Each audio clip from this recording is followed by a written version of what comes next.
Hi, it's Paul from Model Builder International. What we're going to do today is turn through the pages of volume 38 from Nuts and Bolts. This one's on the Jagdpanzer 4. This is part 2 of this. This one is with the L70 75mm gun.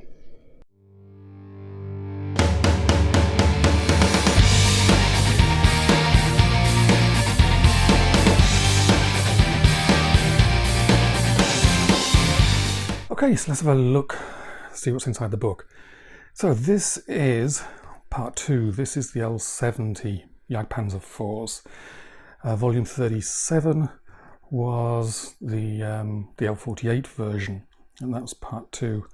So basically there's two types of Jagdpanzer 4s, built by FOMAG, built by Alket. And there was a third version which was supposed to go into production but never did. So let's have a look. First off, it's a dedication to John Rue. He's the guy who did all the 3D drawings, the 1/35th scale drawings, and the ones in this book as well. But he passed after a long illness, but his work lives on in these Nuts and Bolts books, and it's very nice work. So coming through, table of contents. So everything is listed there. And I'll write all this out on the website as well. So starts off with introduction and splits these up into the FOMAG and the Alket basically vehicles. Starts off with the development of the FOMAG one. Technical description, chassis, superstructure. Just to mention, all the text is in English and German, and the English is perfect. There's no issues whatsoever. Armour thicknesses, the armament of the gun. Obviously this is the L70 75mm gun. And even interior armament, equipment and the crew. And then production of the FOMAG one. And there's obviously lots of good photographs all the way through, showing you every possible detail on these. I get onto the Alket one.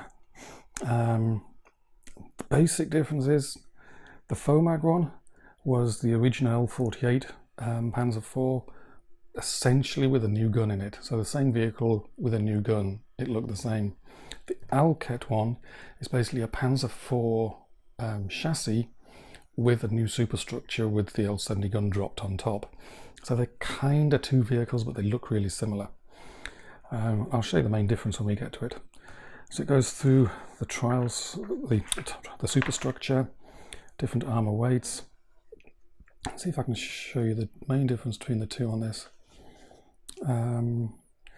There's a difference in shape at the front of the hull, but I'll show you the easy way to spot them as we get through there. So the same things as before with the FOMAG. Armour, armament, equipment and crew, production.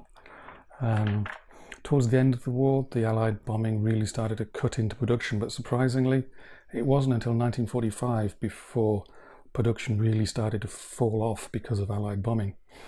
So this was the one that was supposed to replace them both, the Panzer 470E. But I think it never made it into production. Here's the production plans, technical specifications of the FOMAG and the Alket one, all the details you need, some additional projects that never made it off the drawing board. There's one there.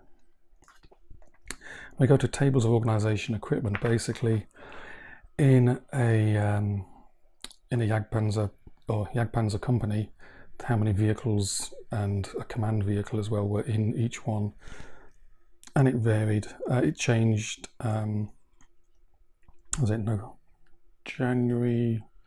Well, it changed in 1944. There's camouflage and markings. At first, the Panzer IV 70s were delivered in dark yellow, but later on they had camouflage applied at the factory. So an early one, you can do what you want with the camouflage really. Allocation of Panzer 470s to tank and anti-tank units. And it goes through each unit that had them and how many they were reporting as having had, how many they received, where they were used. So from these you can sort of work out, you can decide to say, okay, I want a Jagdpanzer 4 of the Panzer Regiment 23 of the 23rd Panzer Division, 1945. Then you're thinking, okay, that's going to be in Hungary, it's going to be winter. So you can get things really accurate because you know where a particular division was at the time it had some of these vehicles. It goes through all the units that had these. And again, there's good photographs all the way through.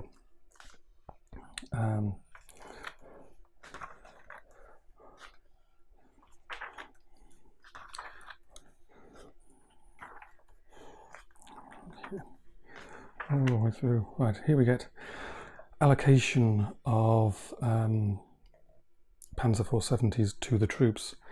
Basically, when they had the vehicles delivered to them. And then we've got reports of what each unit is saying, how many they've got on certain dates. A summary of that. Museum vehicles. Several 470s have survived in museums, mostly for FOMAG builds, so I think there's only one Alket build. Modelling the Panzer 470, both versions, a list of all the kits and aftermarket sets available, and there's some good ones out there. Bibliography, all the references used in pulling all that information together. Then we get on to the photographs, the meat of this. So, easy way to tell this is a FOMAG is underneath the gun there. There's no vertical piece. It's all sloped. When we get to the Alket one, you'll see there's a big vertical piece there. So that's the first trial vehicle. So then we go through loads of photographs, all sorts of different situations, different fronts, different times of year, different camouflages. Things of interest are pointed out, like the exhaust tops on there, but they're not on here. There's lots of really nice details are brought out in here. It's you can really sort of pull out the details, see exactly what's going on in each of the photographs. So we're going through now in chronological order. Western Front 1944-45. Interior details as well, and there's more interior details later. So then we're on to the Eastern Front.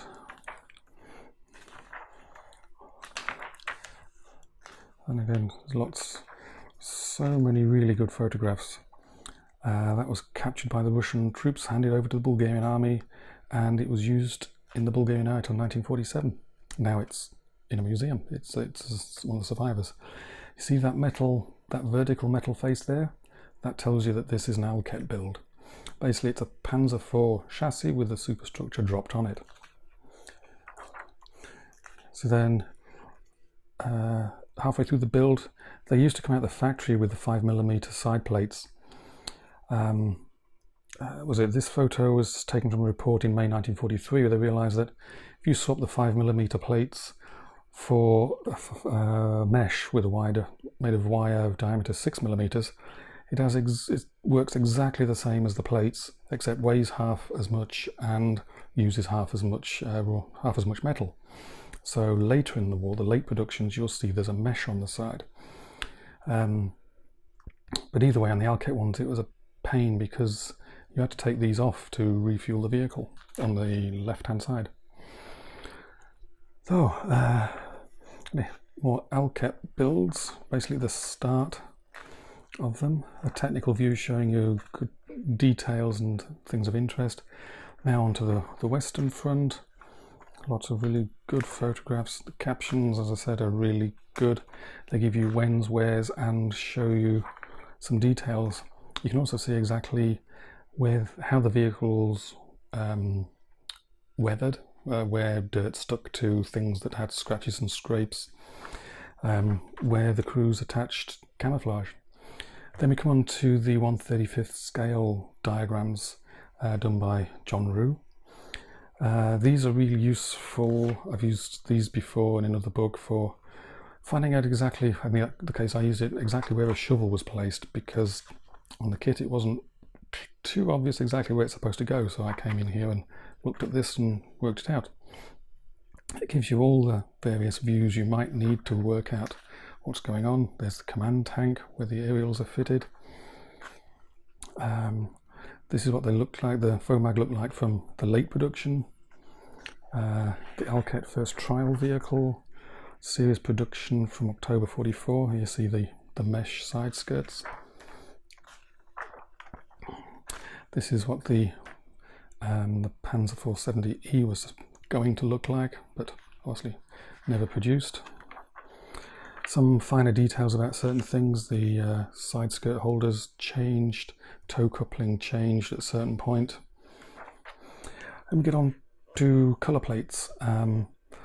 Basically the way it works is each of these little black and white pictures is off a certain page in the book. Just go to page 66, you'll see that, and this is what it's like in colour. Basically it's somebody who does this for a living, as basically interpreting the black and white images into colour, knowing what colours were used at that particular time on that particular vehicle. So there's plenty of choices here. There's the one captured by the Russian, basically Bulgarian army one, which would be kind of neat. 9th SS Panzer Division, onto the A, the Alcat builds. You see there's quite a few there, what the shells look like. And there's the Bulgarian army one, or ex-Bulgarian army. You go on to preserved vehicles, and there's lots of photographs. Exterior, all the different pieces, close-ups of the outside of the vehicle, underneath the vehicle, the running gear. And there's two different types of road wheels that we used, so it's handy to have some close-ups of those, see exactly what the differences are. There's a fuel filler cap on the side of the vehicle, different types of idlers, and the tracks, exhausts, and then inside the vehicle we start getting inside what the gun looks like.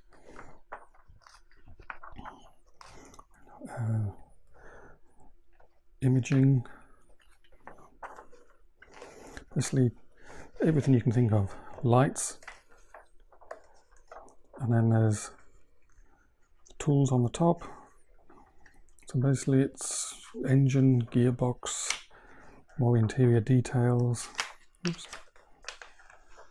Radios, then a Tony Greenland's Panzer 470A. Description of that build, you can see it's a really good quality build.